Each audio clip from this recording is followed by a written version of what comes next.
Vamos começar com uma ideia que talvez precise ser destruída de cara. Ser rei ou rainha na Idade Média não era nem de longe o sonho encantado que os contos de fada venderam. Esquece tudo aquilo de castelos brilhantes, banquetes infinitos e roupas cheias de ouro. Na real, ser da realeza medieval era viver num eterno teatro sujo, desconfortável e muitas vezes perigoso. Claro, eles tinham mais privilégio que o camponês coberto de piolho, mas também estavam cercados por intrigas, traições, venenos discretos e, acredite se quiser, problemas intestinais em salas sem privada. A noção de que um rei mandava em tudo era bonita no papel, mas na prática o trono balançava o tempo inteiro.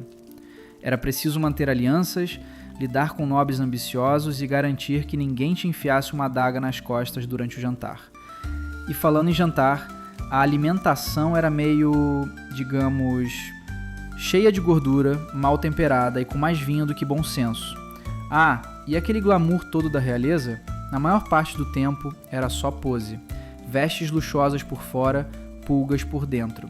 Rituais e formalidades ridículas que mais pareciam esquetes de comédia. Tudo isso enquanto o povo passava frio lá fora e a corte fedia aqui dentro. Ainda quer ser rei? Pois é. Muita gente também não queria, mas nascer nobre era um destino, não uma escolha. Então, eles aprendiam a viver dentro dessa jaula dourada, ou pelo menos tentavam, porque o que vinha a seguir era uma rotina tão esquisita quanto um banquete sem comida quente e um trono que só servia para te deixar mais próximo do colapso. Uma das maiores ilusões sobre os reis medievais é imaginar que eles acordavam tarde, mandavam em tudo e passavam o dia inteiro jogando vinho na cara dos criados. Na real, a vida no topo exigia acordar cedo, lidar com reuniões entediantes e passar horas ouvindo reclamações de nobres mimados que se achavam mais importantes do que realmente eram. Tinha que assinar papel, negociar imposto, resolver briga entre bispo e barão, tudo isso com uma coroa que doía na cabeça e um manto que pesava mais que um bode. E para piorar, o rei vivia cercado de conselheiros, alguns úteis, outros só estavam ali porque tinham um sobrenome importante e não sabiam fazer absolutamente nada. Já a rainha era praticamente um bibelô político. Casada aos 12 ou 13 anos, raramente por amor, ela era usada para selar alianças entre famílias e reinos, como uma peça de xadrez em tamanho real.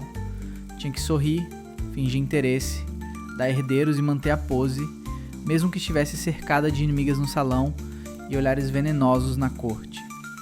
Isso sem falar na pressão constante para engravidar logo e de preferência de um menino. E se demorasse? Sussurros, acusações e às vezes até suspeitas de bruxaria começavam a circular como moscas em cima de peixe velho. Por trás de cada Sua Majestade existia um jogo de sobrevivência onde errar não era opção. A coroa brilhava, mas o pescoço por baixo dela vivia em risco. E o mais cruel, mesmo acertando tudo, bastava um inverno ruim ou uma decisão impopular e pronto.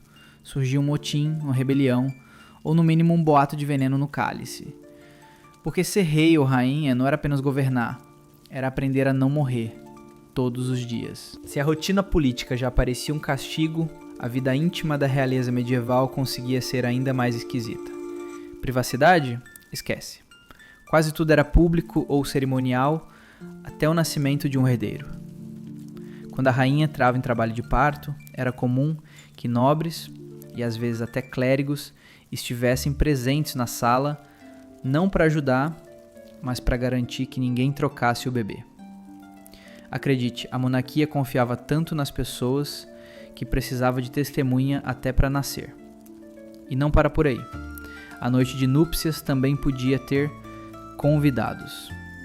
Algumas tradições exigiam que membros do alto clero ou da corte estivessem na porta, ou ainda mais perto, para garantir que o casamento fosse consumado.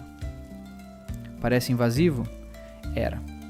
Mas era o preço de manter a linhagem pura e o trono garantido. Agora, quanto ao casamento em si, raramente envolvia amor. Em vez disso, era mais parecido com uma fusão entre empresas. Você casa com o filho do rei vizinho e evita uma guerra. Ou casa com a prima de terceiro grau da duquesa da Baviera e garante o trigo do inverno. Pronto, união selada. emoção zero. E se alguém da realeza ousasse se apaixonar por alguém de fora, aí sim o drama começava. Casamentos secretos, escândalos, e em alguns casos, execução. Era mais fácil ser acusado de heresia do que de se casar por vontade própria. A intimidade era tão supervisionada quanto os cofres do castelo. Até nos momentos de fraqueza, como uma doença grave, o rei ou a rainha ficavam cercados de gente que não queria bem, queria o trono. Porque na Idade Média, a cama real nunca era só lugar de descanso. Era palco de conspiração, vitrine de poder e, com frequência, armadilha. Agora, se você acha que reis e rainhas pelo menos podiam relaxar nos luxos do castelo, prepare-se para outra decepção. Os castelos medievais eram tudo menos confortáveis. Frio, umidade, fumaça e cheiro de gente eram presença constante. Janelas? Minúsculas. Aquecimento? Só se você considerasse uma lareira que mal esquentava os próprios tijolos. E o banheiro real? Bom, ele era basicamente um buraco numa torre que despejava direto nas muralhas ou no fosso. Isso quando não era um balde meio carregado depois por algum servo com o nariz acostumado. A ideia de que a corte vivia perfumada é invenção de séculos depois. Na época, o cheiro era uma mistura de suor, mofo, gordura rançosa e incenso velho. As roupas pesadas raramente eram lavadas, e acredite, ninguém trocava de camisa todo dia. Isso incluía o próprio rei, que podia passar semanas com a mesma túnica bordada, mais pela aparência do que por higiene. E os quartos? Eram frios como criptas e barulhentos como feira. Servos entravam e saíam o tempo inteiro, fosse para trazer água, ajeitar colchão de palha ou vigiar a segurança. A tal vida de rei incluía dormir desconfortável, suar no verão e congelar no inverno. Tudo isso dentro de paredes que mais pareciam fortalezas do que lar. E ainda havia o medo constante de ataques, traições internas ou surto de peste. Então, por mais que as tapeçarias fossem bonitas, o cenário real era bem menos digno de conto de fadas e muito mais parecido com um acampamento de luxo improvisado em cima de um campo de batalha. A realeza não vivia em castelos de sonho. Vivia em fortalezas medievais onde o luxo servia mais para impressionar os outros do que para trazer qualquer conforto real. Mas, se o castelo era desconfortável, o que dizer da alimentação da realeza? Sim, eles comiam mais e melhor do que o povo, mas isso não quer dizer que fosse bom. Os banquetes eram longos, exagerados e, muitas vezes, enjoativos. Imagina uma mesa com cisnes assados inteiros, porcos decorados com maçãs na boca, tortas recheadas com carne, peixe e ovos ao mesmo tempo. E tudo isso mergulhado em molhos grossos e picantes, não por sofisticação, mas porque a carne já estava meio passada. Sem geladeira, o tempero forte era a melhor forma de disfarçar o gosto do apodrecimento. E quanto à sobremesa? Basicamente um festival de açúcar caro misturado com gordura e farinha. O resultado? Gente empanturrada, suando vinho e com o estômago implorando por ajuda. Comer era menos um prazer e mais uma performance. Tinha que mostrar poder com o prato, ostentar riqueza no garfo e engolir coisas que nem sempre eram seguras só para impressionar a corte. E claro, tudo isso servido em meio a músicos desafinados, piadas indecentes de bobos à corte e aquele cheiro persistente de gente que não tomava banho. Ninguém usava garfo.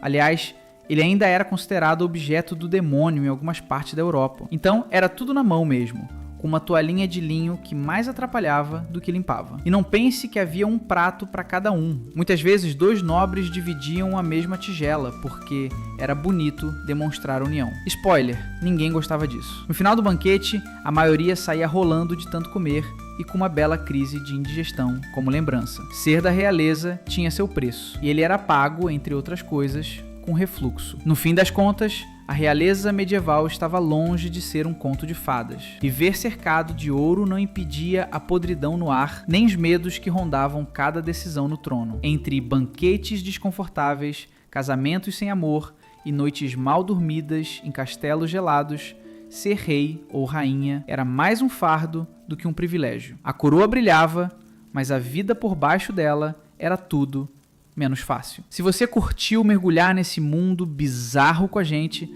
aproveita para deixar o like, se inscreve no canal e ativa as notificações, porque ainda tem muita história estranha, real e surpreendente pela frente. Afinal, entender o passado nunca foi tão divertido ou tão desconfortável.